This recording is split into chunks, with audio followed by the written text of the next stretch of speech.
المجلس الإقليمي اليوم عقد دورة استثنائية بطلب من سيد العامل.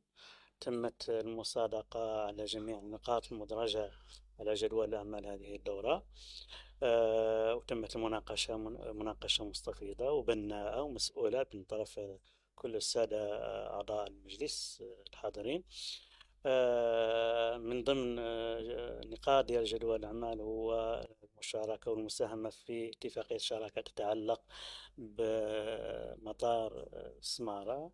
هذا المطار اللي تعلمون جميعا على أنه يأتي في إطار البرنامج ديال الملكي البرنامج الملكي الخاص بتنمية الأقاليم الجنوبية.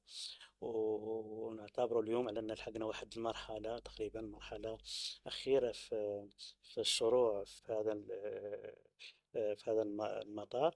بعض التفاصيل التقنية اللي الحمد لله درنا عليها واحد الاجتماع الأسبوع الماضي، وكانت نتائج جد إيجابية.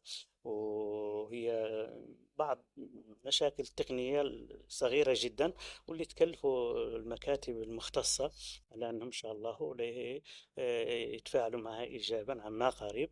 وإن شاء الله نتمنى على أن هذا المطار ديال السمارة يعود مطار مدني. كاين الموافقة المبدئية من طرف كل الشركاء، الجيش القوات المسلحة الملكية بطبيعة الحال، وأيضا وزارة ديال النقل والمكتب الوطني ديال المطارات.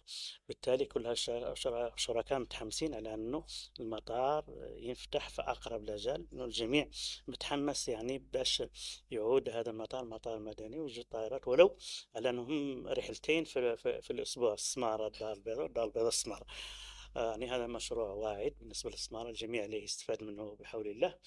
وإحنا ارتأينا كمجلس إقليمي على أن حتى احنا نعودوا طارحين اليد ومساهمين في أن يكون هذا المطار يعني يخرج الحيز الوجود في أقرب الأجل، وهو كذلك بطبيعة الحال. أيضا هناك مشروع واعد يتمثل في المشاركة بالاحتفالات المخلدة لذكرى الخمسين لعيد المسيرة الخضراء المظفرة. تعلمون أهمية هذا المشروع. وهذه الاحتفالات المخلدة لذكرى الخمسين لعيد المسيرة الخضراء. كاين مجموعة ديال الشركاء اللي هما وعدونا على أنهم لا يساهموا معنا. كاين وزارة الداخلية بطبيعة الحال، كاين الجهة، وكاين المنظومة المحلية، المجالس المنتخبة كلها مساهمة في هذا المشروع.